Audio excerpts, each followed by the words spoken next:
Good morning everybody. My name is Gregg. I'm a project manager at the University of the Highlands and Islands, UHI, and the main thing I'm working on at the moment is the Rural and Islands College Merger Project.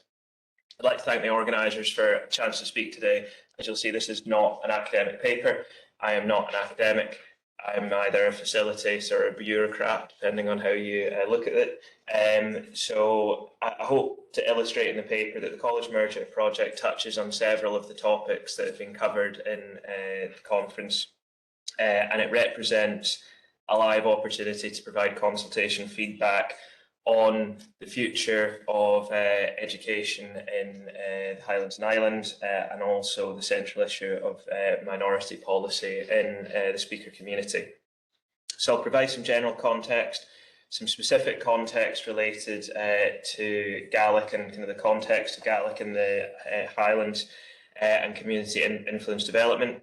And following that, I'll start to link some of the work already undertaken and the lessons learned and future work related to the conference topic. So the College Merger Project aims to merge UHI North Highland, UHI Outer Hebrides and UHI West Highland, three partners in the broader UHI partnership, into a single college of scale. In early 2021, the boards of the three colleges, they commissioned a review into their long-term strategic future. And following that, a partnership board between the three colleges was formed in September 2021 to formally explore the option of a merger. An initial consultation took place with staff, students and the public from December 2021 into early 2022, and feedback from that initial consultation has supported the development of the full merger proposal and business case, which was published on the 8th of August. That consultation is going to run for 10 weeks. I know there's some UHI staff and a former principal in the room. Anybody who knows the history of UHI knows that mergers are a fairly contentious topic.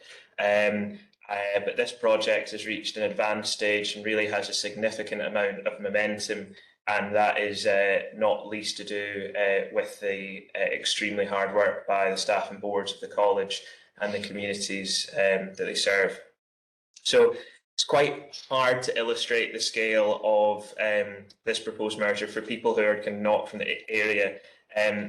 By any measure, whether it's the thousands of students, hundreds of staff, roughly 10,000 square miles that will be covered by the colleges, it's a really significant undertaking and arguably the most significant change in the Scottish college sector in a decade.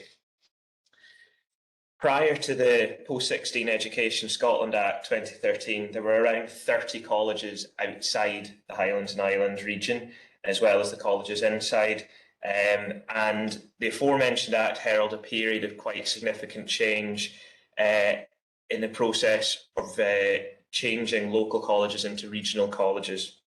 And that reduced the number to about 16. Shortly prior to the Act coming in, UHI was granted higher education status in 2011. And as a result of those changes, the colleges in the Highlands and Islands region weren't required to undertake any mergers. Hindsight's always 2020. You might look back and think that could have been a different decision made at the time.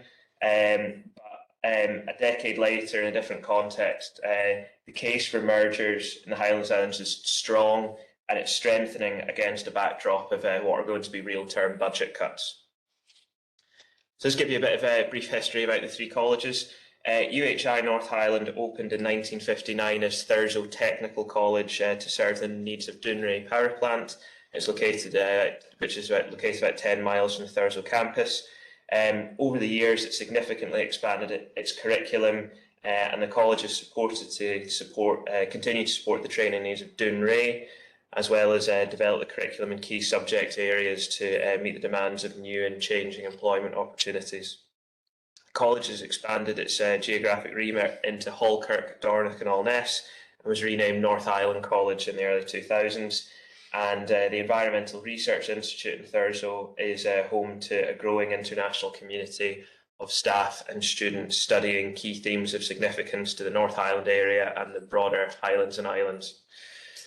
UHI Outer Hebrides, this is more for the guests, is a centre for learning and research with local, regional and international reach.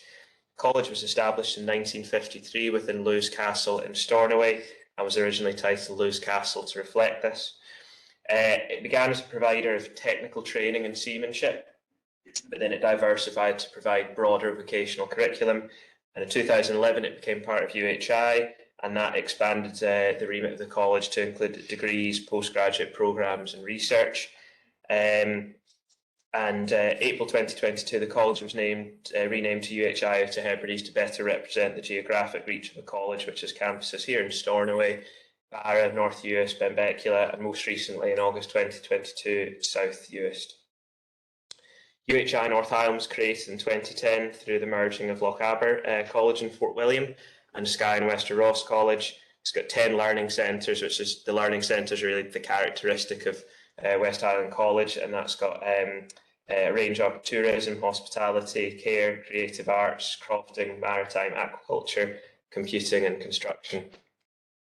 There's just a few key stats here from 2021.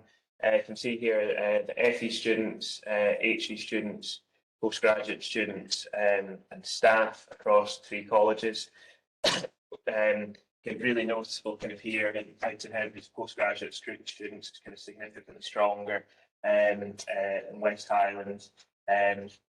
Postgraduate, the FE numbers a bit lower in Outer Hebrides, but a bit stronger in the HE. So it's going to be this that's all added together.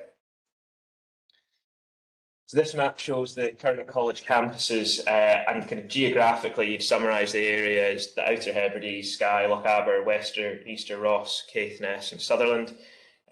All the colleges currently deliver distance learning for a variety of subjects and levels, but there is geography to consider, which can be a barrier to physical attendance. While the boundaries are for UHI Outer Hebrides are a little bit kind of more tangible, the boundaries for UHI North Highland and West Highland have historically been a bit more permeable, particularly at an FE level.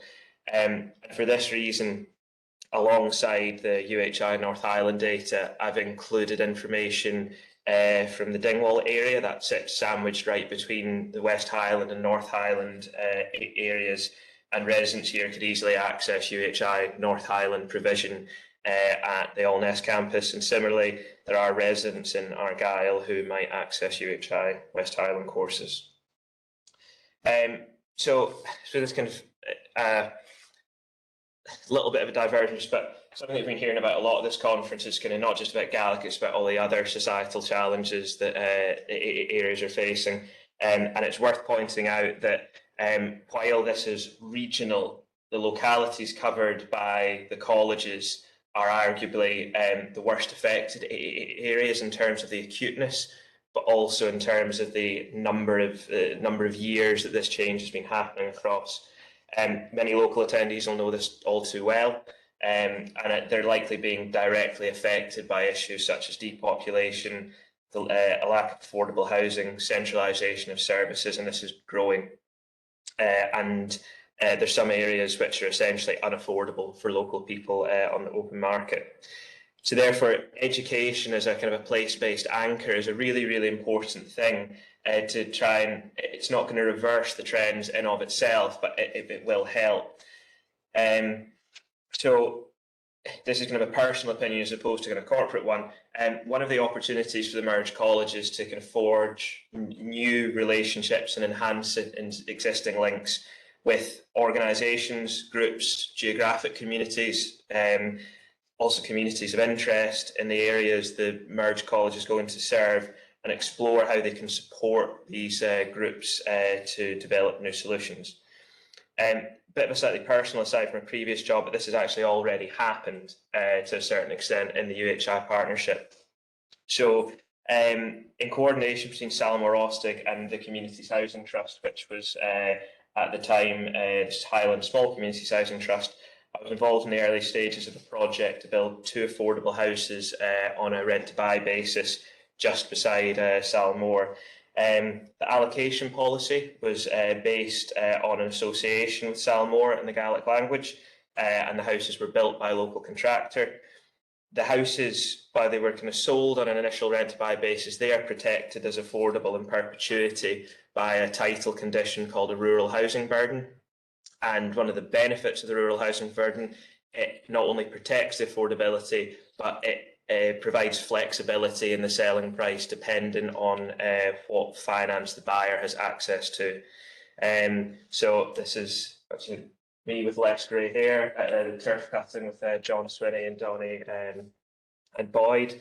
And then Kate Forbes, the finance secretary, she ceremonially handed over the keys to the families who moved in, and Kate had suggested expanding the scheme in late 2020, and there was a slightly predictable response from the tabloid press. This is from the Daily Express.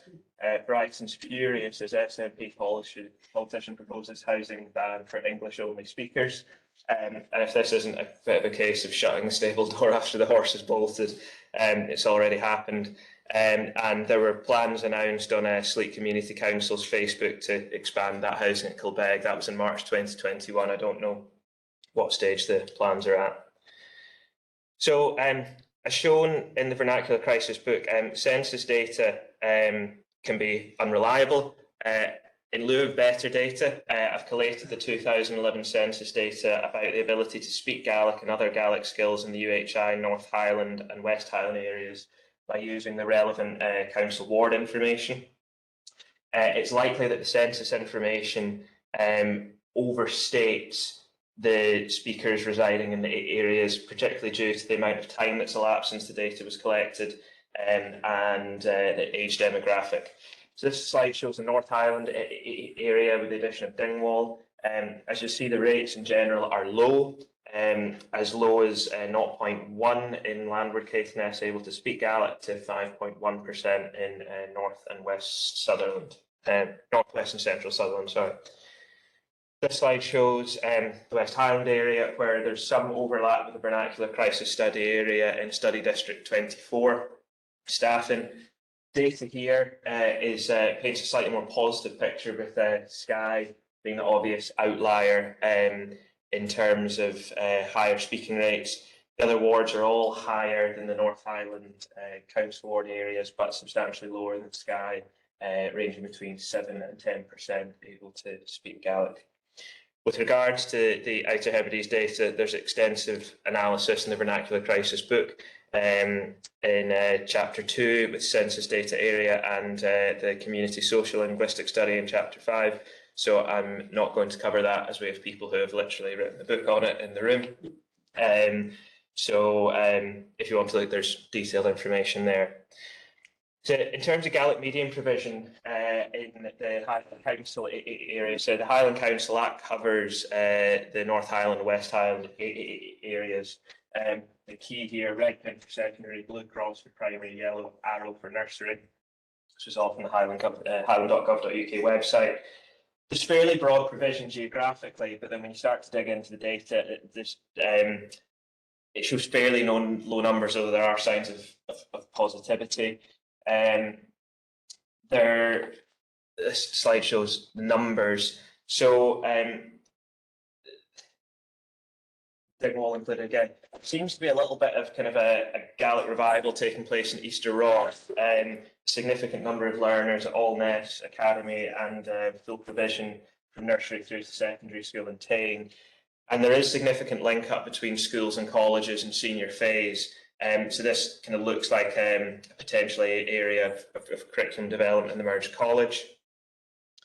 For West Highland, the picture is broadly reflective of the higher number of speakers in Skye and Lochaber. Portree High School has the highest number of fluent speakers, and Lochaber High School has the highest number of learners. And then finally on to the Outer Hebrides area, split the map into two here with a slightly different key.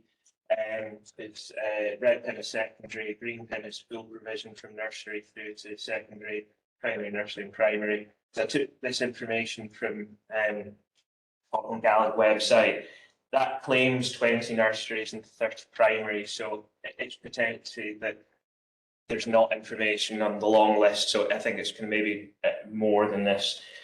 The local authority doesn't publish any school roll information the same way as the Highland Council, and the only available data on school rolls and GME numbers predates the January 2020 shift to Gaelic first policy, for Gaelic being the default language up to P4, so I hadn't looked into that to avoid providing any misleading information.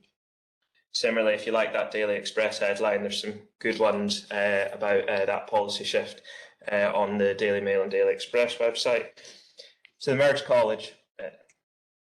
The merge is going to create an institution of scale and impact within UHI North Highland, 9,000 students, 600 staff.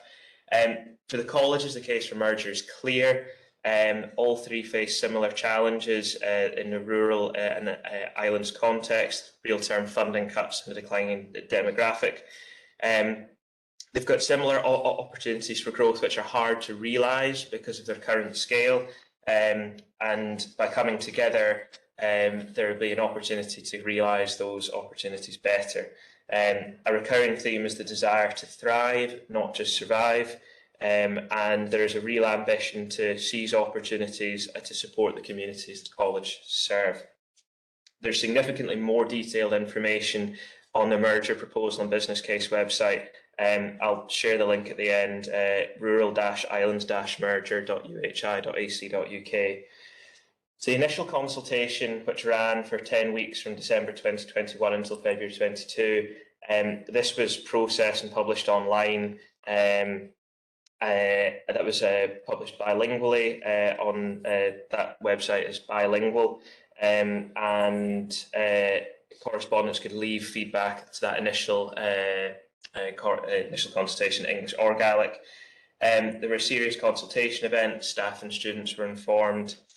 Consultation response was published bilingually in a single document in March 22, and the themes were analysed. Gaelic emerged as one of the 7 most discussed topics, and can be banded roughly into the following subtopics.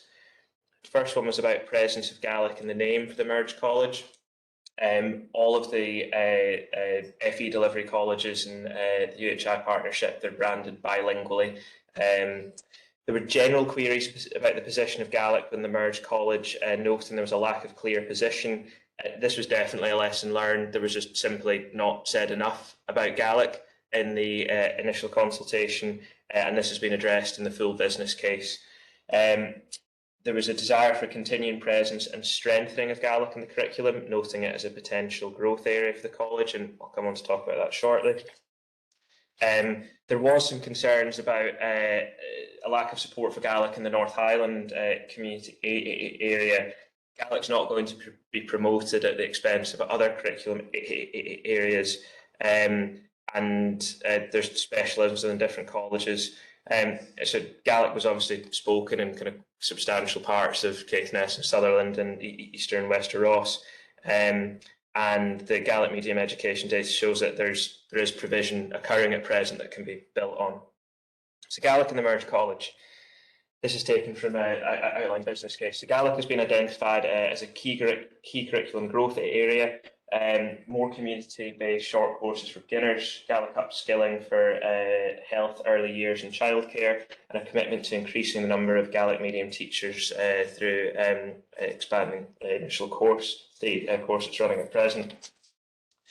Acknowledgement of recent research, development of a new Gaelic language plan, and commitment to support the development of language skills and education through working with heritage and community groups.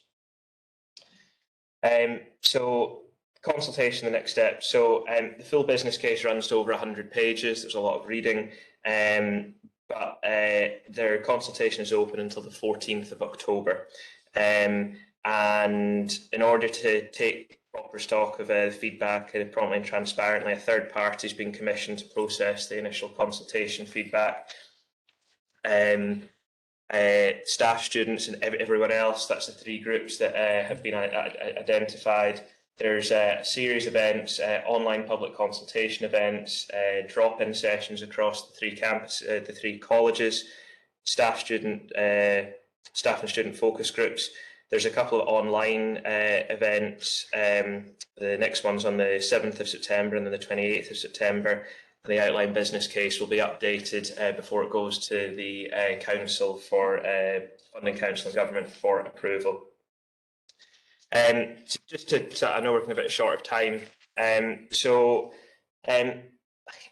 Like all communities, the Gaelic-speaking community of the North and West Highlands, now to Hebrides, is not going to speak with a single voice, and it's not going to have identical needs. The needs of speakers in different areas, the needs of speakers in Ness are going to be different to the needs of speakers in Stornoway, and so on.